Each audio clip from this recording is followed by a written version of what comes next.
શું તમે અમેરિકા રહીને સરકારી સુવિધાઓનો લાભ લઈ રહ્યા છો? તો સાવધાન, કારણ કે 6 જાન્યુઆરી 2006ની એક કાળી તારીખ તમારી જિંદગી બદલી નાખવાની છે. એક મોટો ધડાકો થયો છે, જેમાં હવે તમારી ખાનગી માહિતી સીધી પોલીસના હાથમાં જશે. ન્યૂયોર્કમાં રહેતા એક ગુજરાતી પરિવાર પર જ્યારે અચાનક જ આઈસના એજન્ટો ત્રાટકે છે, ત્યારે ખબર પડે છે આ કોઈ સામાન્ય તપાસ નથી, પણ એક મોટું ઓપરેશન છે. જે મેડિકેડને તમે તમારું રક્ષણ સમજતા હતા, તે જ હવે તમારા ઘરનું સરનામું બતાવશે.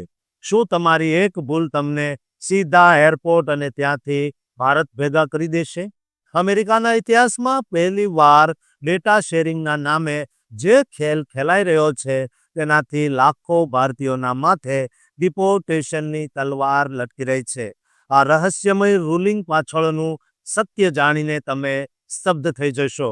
આ ઘટના છે ન્યૂયોર્ક શહેરમાં રહેતા અમિતની, જે ચરોતરના આણંદ જિલ્લાનો વતની છે.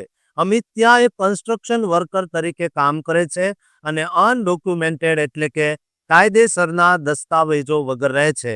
અમિતની પત્ની રીટા અને તેમનું નાનું બાળક પણ તેની સાથે રહે છે. બાળકની તબિયત ખરાબ હોવાથી રીટાએ અમેરિકાની સરકારી સ્વાસ્થ્ય યોજના મેડિકેડમાં અરજી કરી હતી. તેમને લાગ્યું કે આ તો માત્ર મદદ છે, પણ તેમને ખબર નહોતી કે આ તો એક જાળ છે.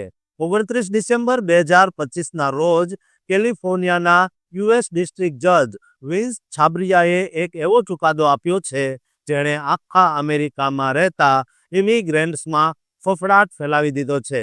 આ રૂલિંગ મુજબ ટ્રમ્પ એડમિનિસ્ટ્રેશન હવે મેડિકેડનો સીધો ડેટા આઈસ સાથે શેર કરી શકશે, જેમાં તમારું નામ, નાગરિકતા, ઇમિગ્રેશન સ્ટેટસ, ઘરનું સરનામું, ફોન નંબર, જન્મ તારીખ જેવી વિગતો સામેલ છે. 6 જાન્યુઆરી 2026થી આ કાયદો અમલમાં આવી રહ્યો છે. અમિતના કેસમાં પણ આવું જ થયું. આઈસના એજન્ટો તેને મેડિકેડ ડેટાના આધારે ટ્રેક કરીને પકડી લે છે. ટ્રમ્પ સરકારનું 2026માં માસ ડિપોર્ટેશન કરવાનું મોટું લક્ષ્ય છે. એક અંદાજ મુજબ 2025માં જ 6 લાખથી વધુ લોકોને ડિપોર્ટ કરવામાં આવ્યા હતા અને હવે આ સંખ્યા લાખોમાં પહોંચવાની છે. ગુજરાતી અને ભારતીય સમાજ માટે આ જોખમ ઘણું મોટું છે, કારણ કે ભારતીય એનઆરઆઈમાં લગભગ 20% લોકો અનડોક્યુમેન્ટેડ છે. KFFના એક સર્વે મુજબ 51% ઇમિગ્રન્ટ્સ અત્યારે ડરમાં જીવે છે અને 14% લોકોએ તો ડરના માર્યા સારવાર લેવાનું જ બંધ કરી દીધું છે. અમિતની ધરપકડ બાદ રીટા એક ઇમિગ્રન્ટ્સ રાઇટ વકીલની મદદ લે છે. વકીલ સમજાવે છે કે આ ડેટા શેરિંગ માત્ર અનડોક્યુમેન્ટેડ લોકો માટે જ છે અને હેલ્થ રેકોર્ડ સુરક્ષિત છે, પણ સરનામું અને ફોન નંબર શેર થવાથી પકડાઈ જવાનું જોખમ 100% વધી ગયું છે. કેલિફોર્નિયા, ઇલિનોય અને ન્યૂયોર્ક જેવા બ્લુ સ્ટેટસે આનો વિરોધ કરીને કેસ પણ કર્યો હતો, પણ જજે તેને ફગાવી દીધો. અમિતને હવે જેલ અને ડિપોર્ટેશનનો સામનો કરવો પડી રહ્યો છે. આ કાયદાકીય લડાઈમાં વકીલની ફી $5,000 થી $10,000 સુધી પહોંચી જાય છે. નિષ્ણાતો માને છે કે 2026માં ભારતીયોના ડિપોર્ટેશનમાં 30%નો વધારો થશે.